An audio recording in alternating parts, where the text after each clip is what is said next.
Princess and the Frog.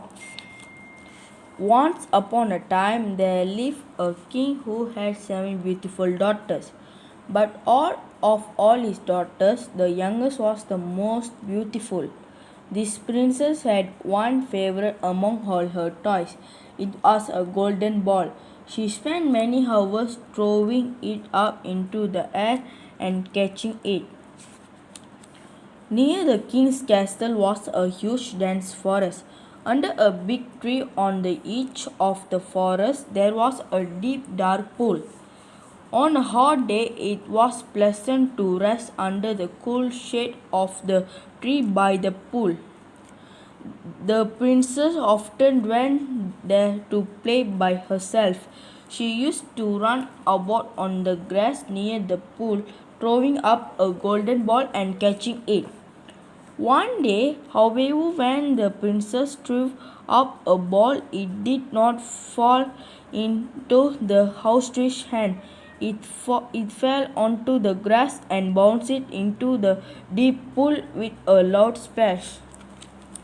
The princess could not bear to think that she had really lost her beautiful golden ball.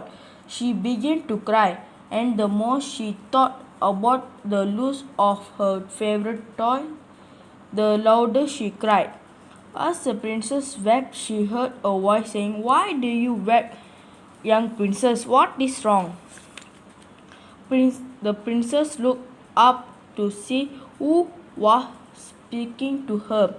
She could not see anyone nearby. There was only a frog sitting at the edge of the pool.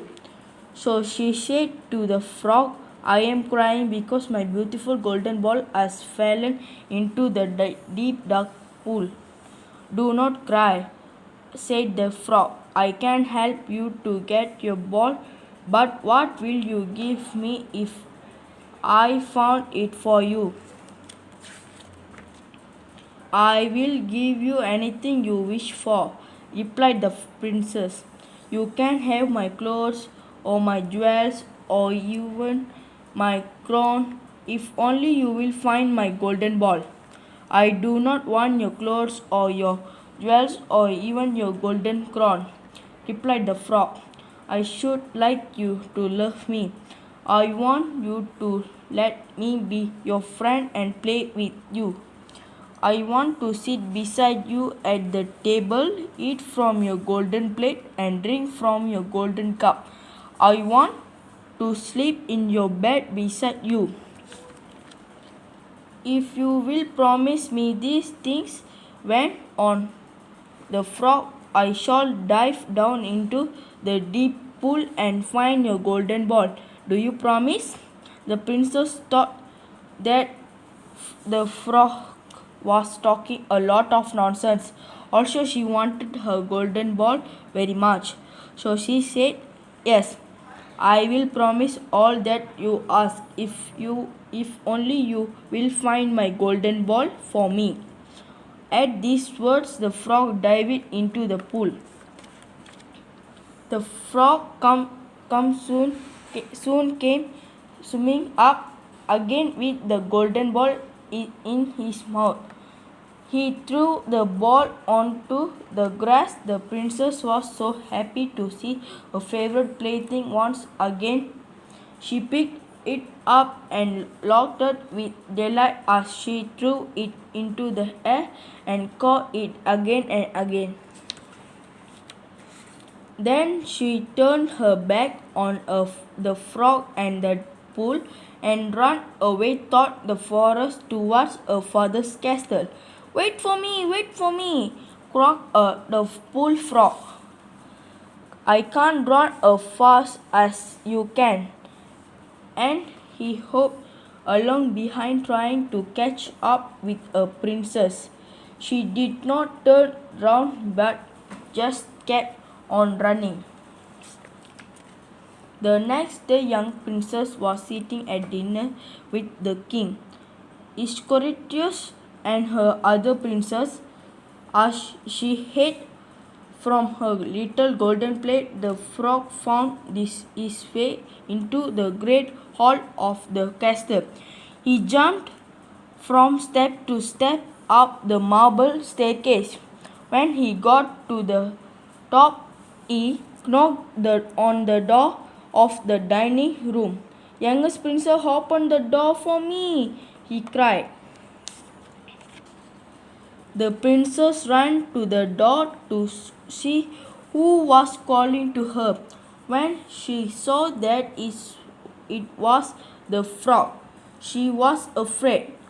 She slammed the door shut quickly and went back to her place at the dining table. The king saw his daughter was afraid. My child, what I frightened you? She asked. Is there a giant outside the door who wishes to carry you away? Oh no, dear father, replied the princess. There is no giant outside the door, only a horrible slimy frog. What does the frog want with you? Asked the king. The princess told her father what had happened in the forest the day before. I promised a good life with me, she said, but I never thought he would come so far from the water. Just then another knock was heard on the door, and a voice cried out, Young princess, hear me call. Remember you lost your golden ball as you played by yourself beside the pool. I dived into the water school, and your ball I found and returned to you. So please remember you. So promise true to take me along to life with you. When a promise is made, it must be kept, said the king to his daughter. Go and open the door. The youngest princess went opened the door. As she returned to her chair, the frog hopped behind her. When she sat down, the frog said, Put me on the table beside you, please. The princess hesitated, but the king told her to do as the frog asked. When the frog was on the table, he said, Princess, please push your little golden plate nearer me. Then we can eat together from the same plate. The princess did so, but very unwillingly. She barely touched her food, and each mouthful seemed to choke her. The frog, however, enjoyed every bite he had. When he had finished eating, the frog turned to the princess and said, Now I am tired. Please take me to your room, and we will lie on your little silken bed and go to sleep. At that day, the youngest princess burst into tears. She did not like to touch the cool little frog, and she could not bear to think of him beside her in her own bed. Then the king grew angry and spoke sternly to his doctor. If someone help you when you are in troubles, he said, you cannot afterwards turn your back in. Take the frog with you to your room. The princess had to pick up the frog and take him to her room. She put in a corner of the room as far as possible from the bed. Then she got into a silken bed and turned her back on him. Once more the frog spoke up. I am so tired, he said. I want to sleep beside you on your silken sheet. Please lift me up. Again the princess began to weep. If you do not lift me into your bed, went on the frog, I shall have to tell the king on your father. The princess knew she had no choice, for her father would insist that she kept her promise. So with picked up the frog, climbed back into the bed, and put him on the silken pillow beside her. No sooner had she done so than the frog turned into the on her handsome prince.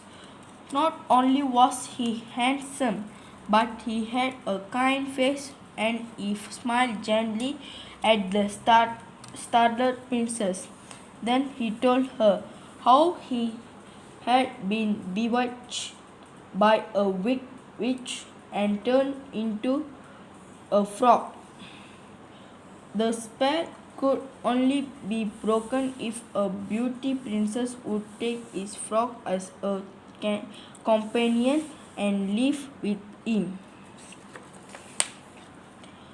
The prince told the princess how he had often watched her playing with a golden ball in the forest and how he had fallen in love with her. Dear princess, will you now marry me? He asked. The princess looked into his kind face and agreed to do as he asked. Then, hand in hand, they went to tell the king what had happened. The next day, they set off in a carriage driven by 6 white horses. They traveled to the kingdom of Princess Father. When they arrived, there was a great rejoicing at the return of the prince who had not been seen for many years. Sometimes later, the prince and the princess were married and they lived happily ever after. The golden ball was kept in their palace inside a special glass case and resting on a purple cushion. Thank you.